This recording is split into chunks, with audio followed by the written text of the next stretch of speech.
Hello friends, ज्ञान classes bye ज्ञान sir channel में आप सभी का स्वागत है। दोस्तों, आज के इस वीडियो में हम देखने वाले हैं डीएलएड सेकेंड सेमेस्टर सभी विषय जो हैं उन विषय में जो रिपीटेड क्वेश्चन है। यहाँ तक कि दोस्तों चार चार बार क्वेश्चन रिपीट हुए हैं, तो मैं उन्हीं क्वेश्चनों को लूँगा जो 2 बार आ चुके हैं या इससे अधिक बार आए हुए हैं। और देखेंगे दोस्तों, आप परीक्षा हाल में जब बैठेंगे तो वहाँ पर आप पाएंगे कि ये सब क्वेश्चन दोबारा जो है रिपीट होते हुए आपको नज़र आएंगे। तो बने रहिएगा लास्ट तक। अब देखते हैं दोस्तों प्रश्न को। पहला प्रश्न ले लेते हैं। जल प्रदूषण दूर करने के 2 उपाय लिखिए। उत्तर है, जल प्रदूषण रोकने के उपाय निम्नलिखित हैं। पहला है, शहर तथा गांव की नालियों में बहने वाले हानिकारक गंदे पदार्थों को नालियों में नहीं छोड़ना चाहिए। दोस्तों, जो गांव और शहर की नालियां हैं उनमें अगर आप गंदे पानी को छोड़ेंगे तो वह जो है नदी में जाएगा, ठीक है, तालाबों में जाएगा। ये इससे जो है जल दूषित होगा। और आगे है दूसरा पॉइंट, नदियों के समीप गंदे बर्तन तथा मरीजों के कपड़े नहीं धोने चाहिए, ठीक है, क्योंकि वहाँ पर जो है सभी जानवर जो है पानी पीते हैं और अगर आप उसमें गंदा डालेंगे तो उसमें जो है हानिकारक होंगे। दोस्तों, पानी हानिकारक हो जाएगा, उससे जो है जो पानी पिएंगे वो मर भी सकते हैं। तो इन सभी को ध्यान में रखते हुए दोस्तों यह बताया गया है। और तीसरा पॉइंट है, नदियों में मृत पशुओं के बहाने पर रोक लगा देनी चाहिए। और रोक लगाना भी चाहिए, लगाया भी गया है दोस्तों, ठीक है। नदियों में जो मृत पशुएं हैं उनको फेंकेंगे तो वहाँ पर सड़ेंगे, गलेंगे और कोई अगर पानी पीता है तो उससे जो है बीमारियां फैलेंगी, ठीक है। और चौथा पॉइंट है, नदी तथा तालाबों में पशुओं को नहलाने तथा वाहनों को धोने पर प्रतिबंध लगाना चाहिए, ठीक है। और अगला पॉइंट यही है दोस्तों कि जो नदी है और तालाब है इन सभी को पशुओं से मतलब नहलाना है तो दूर थोड़ा सा नहलाइए, उसमें नहीं जो है अंदर हिलाना चाहिए ताकि जो है पानी गंदा ना हो, क्योंकि वहाँ पर पशुएं जो है जंगली जानवर जो है पानी पियेंगे, ठीक है। तो यह पहला क्वेश्चन है दोस्तों, रिपीटेड हुआ है, ठीक है। दूसरा क्वेश्चन लेते हैं, फेवरेट क्वेश्चन है रिपीटेड वाला, ठीक है, पूछा ही जाएगा। मल्टीमीडिया क्या है, ठीक है। यह क्वेश्चन किसी न किसी विषय में जरूर पूछा जाएगा। मल्टीमीडिया क्या है, तो आइए उत्तर देख लेते हैं। आज के समय में मल्टीमीडिया वास्तव में सूचनाओं के आदान प्रदान को बेहतर बनाने के लिए आधुनिकतम तकनीक के प्रयोग का सूचक है एवं इसमें digital video, graphics, audio, 3D animation, internet content, interactive कार्यक्रम आदि विधियों का उपयोग भी समाहित रहता है। स्पष्ट है कि मल्टीमीडिया वस्तुतः विभिन्न प्रकार के माध्यमों, श्रव्य, दृश्य, पाठ्य, चित्रक आदि का एक उपयोगी संयोजन है, ठीक है। तो मतलब दोस्तों जो यह मल्टीमीडिया है उसमें आपको विभिन्न प्रकार के मतलब एक ही मोबाइल, जैसे मोबाइल ही है तो मोबाइल में आपको देखेंगे तो अनेक प्रकार के उसमें काम आप कर सकते हैं। ऑडियो वीडियो सुन सकते हैं, इसके बाद जो है कॉल कर सकते हैं, व्हाट्सअप कर सकते हैं, मतलब उसमें जितनी भी फीचर है, कैलकुलेटर कैलकुलेट कर सकते हैं, वॉइस रिकॉर्ड कर सकते हैं। तो इसमें जो है क्या है कि उसमें सभी जो है मल्टीमीडिया सब जो है समाहित है एक में ही, ठीक है। तो यही जो है तो आगे है, शिक्षण अधिगम प्रक्रिया को अधिक प्रभावी बनाने में मल्टीमीडिया का अत्यंत सफल सिद्ध हुआ, ठीक है। और आगे देखेंगे दोस्तों तो यहाँ पर मैं चित्र भी जोड़ दिया हूँ, देख सकते हैं, ठीक है। तो यहाँ पर सभी जो है समाहित हुए। और आगे प्रश्न है दोस्तों, प्रश्न संख्या 3 है, आदर्शवाद के प्रमुख प्रवर्तक के नाम लिखिए। यह 2023 और 16 में भी रिपीट हुए है। उत्तर है, आदर्शवाद के प्रवर्तक सुकरात, प्लेटो, डेकार्ट, स्पिनोजा तथा हेगल हैं। और आगे है प्रश्न संख्या 4, बुनियादी शिक्षा का प्रारंभ किसने किया था। तो जो बुनियादी शिक्षा है दोस्तों यह महात्मा गांधी ने प्रारंभ किया था। और जो बुनियादी शिक्षा है वर्धा शिक्षा सम्मेलन भी के नाम से भी जानते हैं, ठीक है।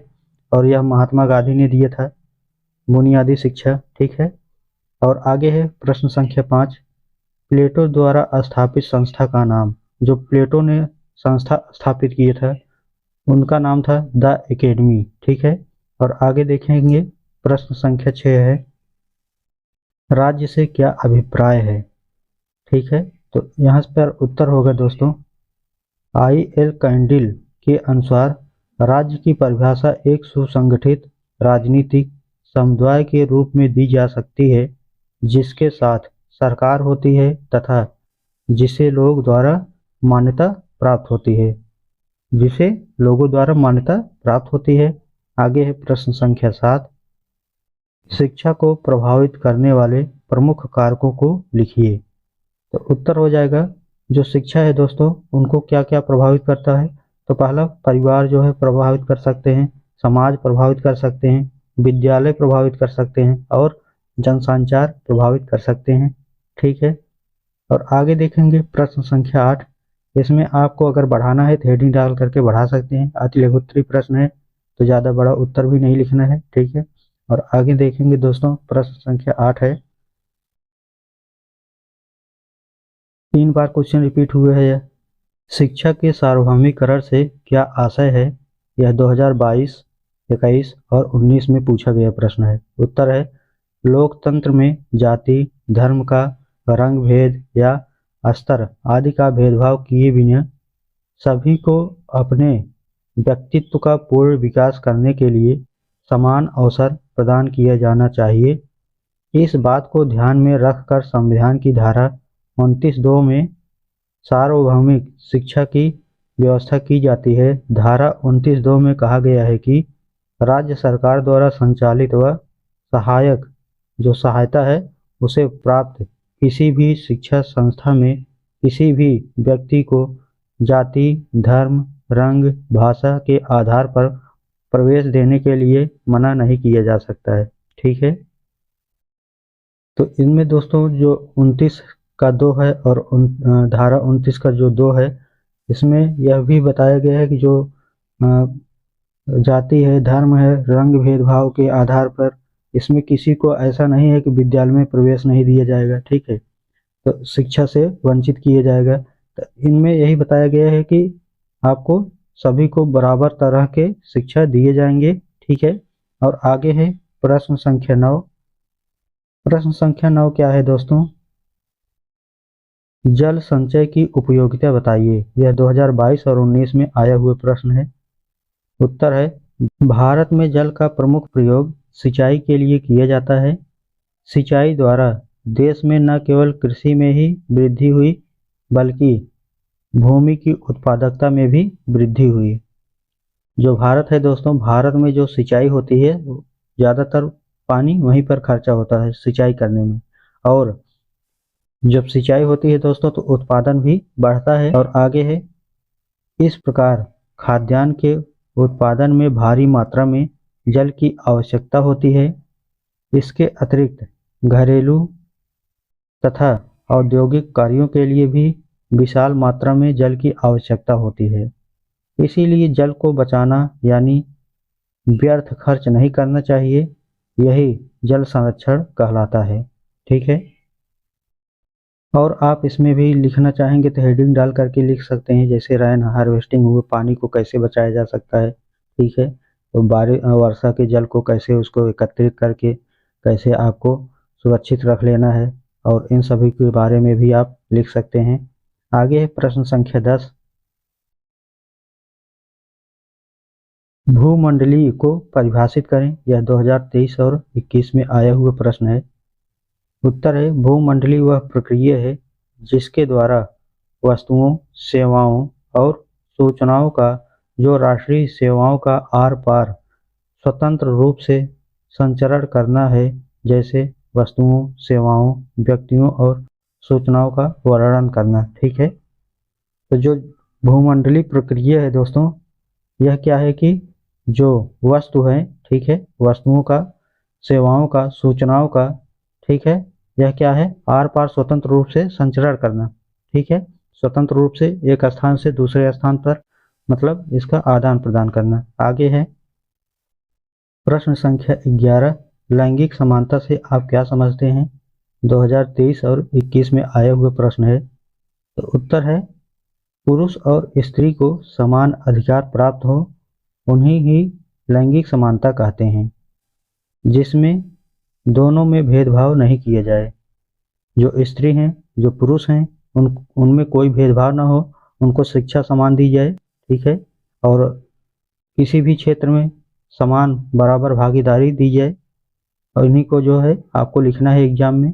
और आगे है प्रश्न संख्या 12। स्वामी विवेकानंद जी के अनुसार जन शिक्षा क्या है? यह 2023 और 21 में आया हुआ प्रश्न है। उत्तर है, स्वामी विवेकानंद जी के अनुसार मेरे विचार से जन साधारण की अवहेलना करना महान राष्ट्रीय पाप और हमारे पतन का कारण है। ठीक है। और आगे देखेंगे दोस्तों, प्रारंभिक शिक्षा के नवीन प्रयास, बार बार पूछे जाने वाले प्रश्न, अति लघुत्तरी प्रश्न। तो आइए इसमें जितना प्रश्न रिपीट हुए हैं इसको देख लेते हैं। प्रश्न 1 है, जिला प्राथमिक शिक्षा कार्यक्रम DPEP के 2 कार्य बताइए। यह 3 बार रिपीट हुए हैं, 2022 में, 20 में और 17 में। तो इसका उत्तर है, DPE परियोजना के 3 मुख्य कार्य हैं। पहला है भौतिक एवं अकादमिक क्षेत्रों में क्षमता संवर्धन करना, और दूसरा पॉइंट है प्राथमिक शिक्षा का विस्तार करना। ठीक है, जो शिक्षा है प्राथमिक शिक्षा का, उसको दूसरों तक पहुंचाना। ठीक है, ताकि इसका विस्तार हो सके, सभी लोगों तक पहुंच सके। तीसरा पॉइंट दिया गया है विद्यालयों में बच्चों का ठहराव बढ़ाना तथा उन्हें ह्रास अवरोधन कम करना। ठीक है, जो विद्यालय है उनमें देखेंगे दोस्तों, तो मिड डे मील का योजना जो भोजन दिया जाता है, क्यों दिया जाता है? क्योंकि बच्चे वहाँ पर जाएं और पूरे मतलब जैसे अब दोपहर में बच्चे हैं, छोटे हैं, तो यहाँ पर भूखे हो जाएंगे तो दोपहर में भाग जाएंगे। ठीक है, और ऐसे क्या है कि अगर आपको उनको भोजन दिया जा रहा है तो वो क्या करेंगे, लास्ट तक रुकेंगे। ठीक है, तो उनसे क्या होगा, शिक्षा जो है ग्रहण करेंगे। और यही बताया गया है कि जो है विद्यालयों में बच्चों का ठहराव बढ़ाना तथा उनके ह्रास, मतलब जो वो चले आते हैं या पेपर को मतलब पढ़ाई को ही छोड़ देते हैं, तो वही जो है बीच में छोड़ देना ही अवरोध कहलाता है। ठीक है, और आगे देखेंगे, अगला प्रश्न है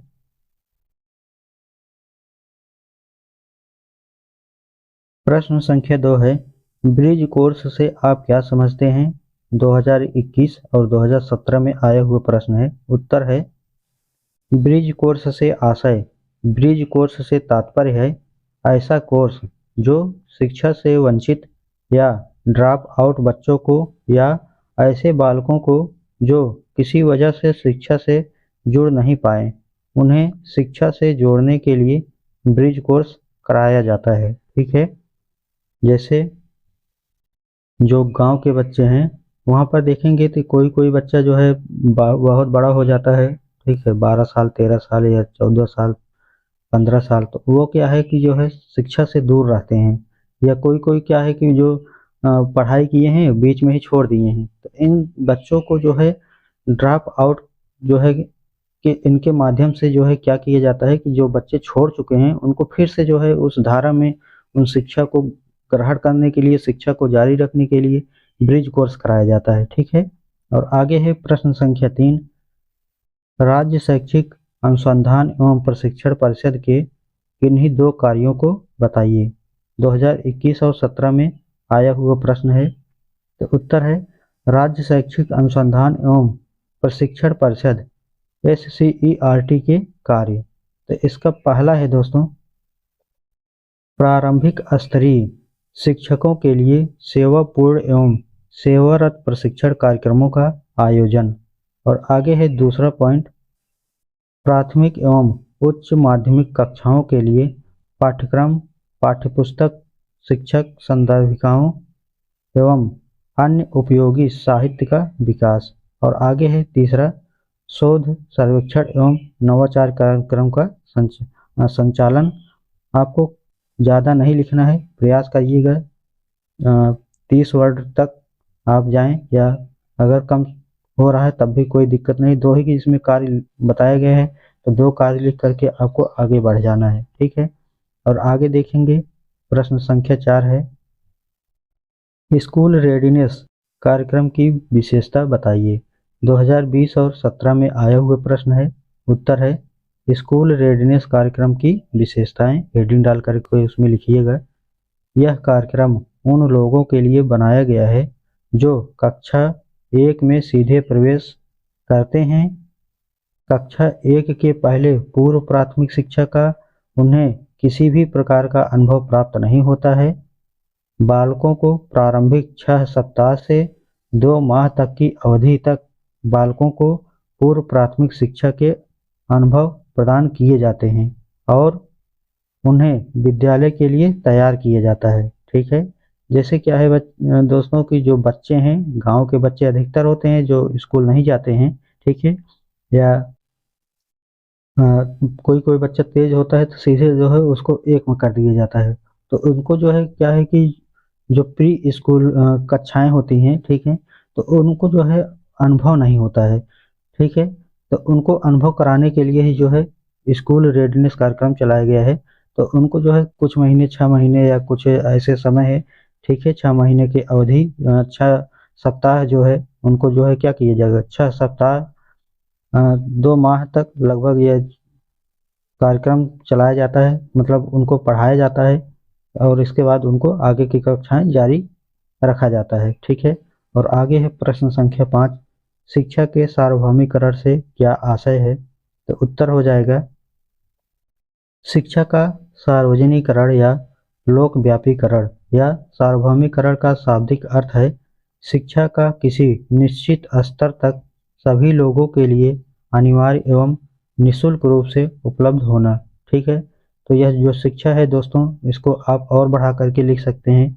यह जो शिक्षा निःशुल्क है, यह जो है 21 का अनुच्छेद इसके अंतर्गत आता है और इसमें बताया गया है कि 6 से 14 वर्ष के बच्चों को निःशुल्क और अनिवार्य शिक्षा देना अनिवार्य है और कोई भी अध्यापक या टीचर इनसे पैसा नहीं ले सकता है। ठीक है, यह गवर्नमेंट कॉलेज की बात कर रहा हूँ दोस्तों। ठीक है, प्राइवेट अगर है तो उसमें कुछ नियम दूसरे ही रहेंगे। ठीक है, तो और आगे है दोस्तों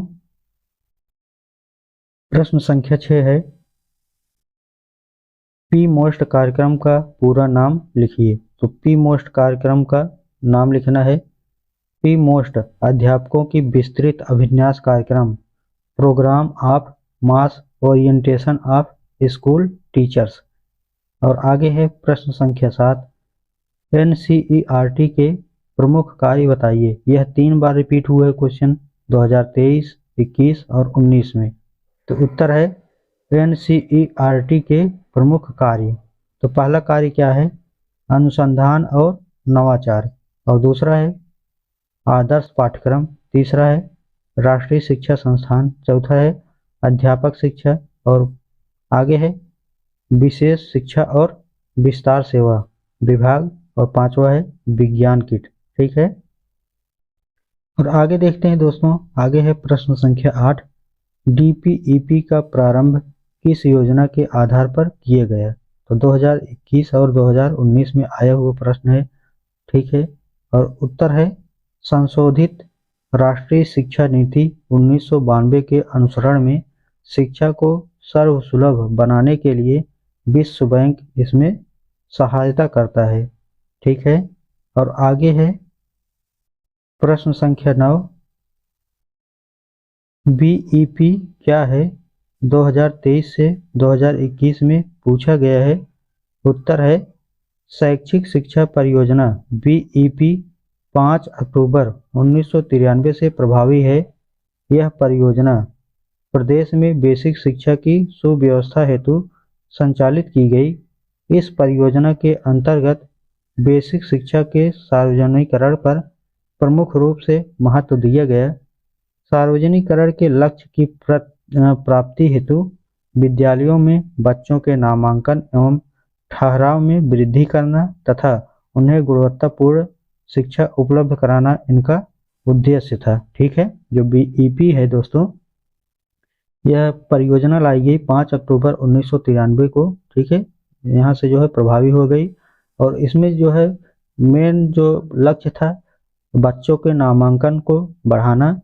ठीक है, नामांकन बढ़ेगा, नामांकन बढ़ाने के बाद क्या करना है, उन्हें गुणवत्तापूर्ण शिक्षा देना है। ठीक है, और उनको जो है विद्यालय में रोक कर रखने के लिए जो है दोपहर का भोजन भी दिया जाता है, ताकि वो जो है पूरा क्लास अटेंड करें और रुकें।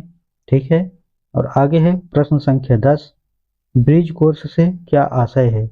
2023 से पूछा गया और 2021 में पूछा गया है। तो जो ब्रिज कोर्स है दोस्तों, देख लेते हैं क्या है। ब्रिज कोर्स से तात्पर्य ऐसे कोर्स जो शिक्षा में वंचित या ड्रॉप आउट बच्चों को या ऐसे बालकों को जो किसी वजह से शिक्षा से जुड़ नहीं पाए, उन्हें शिक्षा में जोड़ने के लिए ब्रिज कोर्स कराया जाता है। ठीक है। तो यह हमने जो है पीछे भी अभी रिपीट हुआ है, वहाँ भी आया था, फिर जो है 2030 और 21 में पूछा गया प्रश्न है। तो इसको छोड़ते हैं दोस्तों, आगे चलते हैं।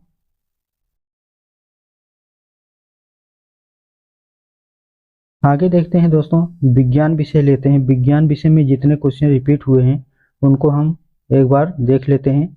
तो पहला प्रश्न देखते हैं। पहला प्रश्न है, फसल चक्रण या फसल चक्र क्या है? यह जो है 2019 और 16 में आया हुआ प्रश्न है। ठीक है। तो उत्तर हो जाएगा, किसी खेत में एक निश्चित समय में एक फसल के बाद दूसरी फसल लेने की क्रिया को, जिससे भूमि की उर्वरा शक्ति नष्ट न होने पाए, फसल चक्रण कहलाता है। ठीक है। अर्थात आप लिख सकते हैं कि भूमि के किसी निश्चित भाग पर नियत समय में, मतलब निश्चित समय में फसलों का इस क्रम से बोया जाना कि भूमि की उर्वरा शक्ति भी कम न होने पाए और उपज जो है अच्छी मिले, इस प्रकार अदला बदली फसल चक्रण कहलाता है। ठीक है। तो आगे है, देख लेंगे चित्र एक बार। ठीक है। मतलब गेहूं हो गया, मक्का, ये सभी जो है सीरियल वाइज से लगते हैं ना साल भर में, तो वही बताया गया है फसल चक्रण के बारे में। और आगे है प्रश्न संख्या 2, नवीकरणीय एवं अनवीकरणीय संपदा में मुख्य अंतर लिखिए। 2021 एवं 16 में पूछा गया प्रश्न है। तो उत्तर है, नवीकरणीय संपदा वह है जो भविष्य में समाप्त नहीं होगी, जबकि अनवीकरणीय संपदा भविष्य में समाप्त हो जाएगी। ठीक है। तो और आगे देखेंगे दोस्तों, प्रश्न संख्या 3, टीकाकरण क्या है लिखिए। अब यह जो है दोस्तों 23 में, 21 में और 2016 में आया हुआ प्रश्न है। तो उत्तर हो जाएगा, इसको टीकाकरण हेडिंग डाल करके लिखिएगा, उपयुक्त समय पर रोगजनक की थोड़ी सी मात्रा शरीर में पहुंचाने से एक विशेष प्रकार के रोगों के विरुद्ध प्रतिरोधक क्षमता का विकास हो जाता है। इस विधि से रोगों का उपचार टीकाकरण कहलाता है। ठीक है। जैसे कोरोना आया था तो क्या हुआ, टीका लगाया जा रहा था, तो उससे क्या है कि रोग प्रतिरोधक क्षमता जो है शरीर में, एक रोग प्रतिरोधक क्षमता टीकाकरण के माध्यम से दिया जाता था, जिससे आपका शरीर उन रोगों से लड़ने के लिए तैयार हो जाता था। ठीक है। और आगे है, बच्चों को बीसीजी का टीका प्रथम बार जन्म से 9 माह के अंदर व दूसरी बार 5 वर्ष बाद लगवाना चाहिए। आगे है दोस्तों, चित्र को देख सकते हैं। ठीक है। टीकाकरण लगाया जा रहा है। और आगे है सामाजिक अध्ययन। सामाजिक अध्ययन में देख लेते हैं जो भी क्वेश्चन रिपीट हुए हैं उनको हम लोग एक बार लेते हैं। तो प्रश्न 1 है, मृदा अपरदन से आप क्या समझते हैं? 2023 और 2021 में आया हुआ प्रश्न है। तो उत्तर है दोस्तों, मृदा अपरदन हेडिंग डाल करके लिखिएगा, मृदा के एक स्थान से दूसरे स्थान पर पहुंचने अथवा मृदा का मूल स्थान से हट जाने पर मृदा अपरदन कहते हैं। ठीक है। जैसे बारिश होती है, जब तेज बारिश होती है तो क्या होती है कि पानी जिस तरफ से जाएगी उस वहाँ की मिट्टी भी काटते हुए लेको जाएगी। ठीक है। उन्हीं को मृदा अपरदन कहेंगे। ठीक है। और यह जो है तेज आंधी, तूफान, वर्षा जल के द्वारा भी होता है। जैसे रेगिस्तान में क्या होता है कि आंधी चला, पूरा जो है मिट्टी कहीं जो है जाकर के इकट्ठा हो गई उड़ करके। ठीक है। तो वह भी जो है मृदा अपरदन है। ठीक है। और आगे देखेंगे दोस्तों, प्रश्न संख्या 2 है,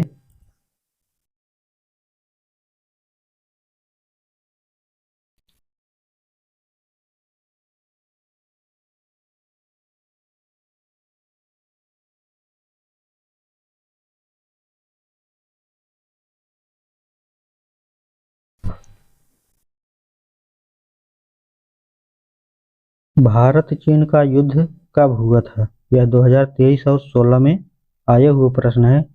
तो भारत चीन का युद्ध 1962 में हुआ था। आगे है प्रश्न संख्या 3। भारत किस गोलार्ध में स्थित है? यह क्वेश्चन पूछा गया है दोस्तों 2023, 16 और 17 में। और आगे देखते हैं जो भारत है किस गोलार्ध में स्थित है। तो आप देखेंगे दोस्तों, जब आप गोलार्ध देखेंगे तो उसमें क्या है कि इस तरह से चित्र आपको नजर आएंगे। ठीक है, यहाँ पर होता है भूमध्य रेखा। ठीक है, यहाँ हो गया भूमध्य रेखा, और भूमध्य रेखा देखेंगे तो यहाँ पर देखिए भारत बना हुआ है। तो अगर यहाँ पूरब है, यहाँ पश्चिम है, ठीक, और यहाँ पर दोस्तों क्या है कि उत्तर है ऊपर और नीचे दक्षिण है। ठीक है, और क्या है कि यहाँ पर आपका है। ठीक है, तो यहाँ हो गया, पहले उत्तर लेंगे फिर इसके बाद पूरब लेंगे। तो आपको उत्तर और पूरब लगाना है। ठीक है, अगर आप कहीं कहीं दिशा में पूर्व और उत्तर लिखेंगे सही तो रहेगा, लेकिन यह क्रम सही नहीं है। ठीक है, तो इसलिए जो है जब भी लिखेंगे तो उत्तर और पूर्व लिखने का प्रयास करेंगे। ठीक है, और आगे है प्रश्न संख्या 4। प्रश्न संख्या 4 क्या है दोस्तों? मौलिक अधिकारों से आप क्या समझते हैं? 2023 और 21 में पूछा गया प्रश्न है। उत्तर है मौलिक अधिकार व्यक्तियों के जीवन के लिए संविधान के द्वारा प्रदान किए जाते हैं। ठीक है, जो मौलिक अधिकार हैं यह क्या है? व्यक्तियों के जीवन के लिए संविधान के द्वारा यह जो है प्रदान किए जाता है। ठीक है, और आगे है प्रश्न संख्या 5। अर्थशास्त्र किसकी रचना है? 2023 और 21 में आया हुआ प्रश्न है। कहीं ना कहीं दोस्तों ये रिपीटेड हुए आपको नजर आते दिखेंगे, क्योंकि जो है अति लघुत्तरी और लघुत्तरी दोनों में कहीं ना कहीं आपको क्वेश्चन जरूर मैच करेंगे। ठीक है, और आगे है उत्तर है दोस्तों कौटिल्य की। और आगे है प्रश्न संख्या 6। सूर्य ताप किसे कहते हैं? अब ये क्वेश्चन दोस्तों 2016 में, 17 में, 2019 में और 2020 में पूछा गया प्रश्न है। ठीक है, तो संभावना बनती है फिर रिपीट होने की। सूर्य ताप, सूर्य से पृथ्वी तक पहुंचने वाले सौर विकिरण ऊर्जा को सूर्य ताप कहते हैं। ऊर्जा लघु तरंगों के रूप में पृथ्वी पर पहुंचती है। और आगे है दोस्तों देखेंगे तो यहाँ पर चित्र है। ठीक है, तो यहाँ पर क्या है, सूर्य की जो किरण है, ठीक है, पृथ्वी पर जा रही है। ठीक है, और आगे है हिंदी विषय लेते हैं दोस्तों। हिंदी विषय में जितने बार बार क्वेश्चन रिपीट हुए हैं अति लघुत्तरी, उनको हम एक बार नज़र डाल देते हैं दोस्तों। तो यहाँ पर क्रम संख्या कोई भी हो मायने नहीं रखता। तो आगे है दोस्तों प्रश्न संख्या 7। पुरुषवाचक सर्वनाम के प्रकारों के नाम लिखिए। यह 2019 में और 2017 में आया हुआ प्रश्न है। ठीक है, तो उत्तर है पुरुषवाचक सर्वनाम। हेडिंग डाल करके लिखिएगा, जो शब्द संज्ञा शब्द के स्थान पर प्रयुक्त हो और व्यक्ति विशेष को संबोधित करता है वह शब्द पुरुषवाचक सर्वनाम कहलाता है। वक्ता, श्रोता तथा जिसके बारे में कहा जाता है इसके लिए प्रयुक्त शब्द पुरुषवाचक सर्वनाम कहते हैं। और पुरुषवाचक सर्वनाम जो है दोस्तों 3 प्रकार के होंगे। कौन कौन से? तो उत्तम पुरुष, जो बोलने वाला, जैसे मैं, हम, यह उत्तम पुरुष हो जाएगा। और दूसरा है मध्यम पुरुष। मध्यम पुरुष क्या होता है? जिससे बोला जाए। ठीक है, जैसे तू, तुम, आप। और स है अन्य पुरुष। 3 पुरुष होते हैं। और तीसरा है अन्य पुरुष, जिसके विषय में बोला जाए, जैसे वह, वे, उसने, उन्होंने आदि। और अगला प्रश्न है प्रश्न संख्या 8। काल कितने प्रकार के होते हैं? और यह जो है 2021, 20 और 17 में आया हुआ प्रश्न है। तो उत्तर हो जाएगा काल 3 प्रकार के होते हैं। कौन कौन से? तो पहला हो जाएगा वर्तमान काल, दूसरा है भूतकाल, तीसरा है भविष्य काल। ठीक है, और प्रश्न संख्या 9 है छत्र संयुक्त वर्ण किस 2 वर्णों से मिलकर बना है? तो जो छत्र है दोस्तों किन शब्दों से मिलकर बना है। तो यहाँ ये जो सा लिखा है ये गलत दिया है, ठीक है, इसको मैं हाईलाइट कर रहा हूँ, तो ये नहीं है। आपको क्या लिखना है, तो लिखना है आपको का, ठीक है, का, इसके बाद प्लस लगाना है, इसके बाद सा लगाना है, ठीक है, और का के पीछे यहाँ पर हलंत दे देनी है, ठीक है। तो यहाँ पर हलंत देंगे, ठीक है, और अगर यहाँ स पर भी हलंत है तो वहाँ पर प्लस आ जरूर कर दीजिएगा, नहीं तो यह क्वेश्चन गलत हो जाएगा, ठीक है। आइए दोस्तों, अब हम देखते हैं गणित में जो क्वेश्चन रिपीट हुए हैं उनको हम एक बार देख लेते हैं, ठीक है। तो यह क्वेश्चन दोस्तों गणित में पूछा गया था अत्लगोत्री, और इसमें पूछा गया है एक बगीचे में 2025 पौधे लगे हैं, प्रत्येक पत्ती में उतने ही पौधे लगे हैं जितनी बगीचे में कुल पत्तियां हैं। प्रत्येक पत्ती में कुल कितने पौधे लगे हैं। यह क्वेश्चन 2020 और 2016 में रिपीट हुआ है। तो उत्तर हो जाएगा दोस्तों, इसमें लिखिएगा माना कि प्रत्येक पत्ती में यक्ष पौधे हैं, पहले मान लीजिएगा, ठीक है। तो पत्तियों की संख्या कितनी होगी, तो x गुणे यक्ष करेंगे तो कितना होगा, क्यों, क्योंकि दोस्तों यहाँ पर 2025 पौधे लगे हैं, ठीक है। तो यहाँ पर 2025 बराबर यक्स स्क्वायर करेंगे, ठीक है। अब यक्स स्क्वायर को जब एक यक्स लिखेंगे, क्योंकि इसको जैसे ही इसको यक्स बराबर करेंगे तो इधर अंडर रूट में आ जाएगा।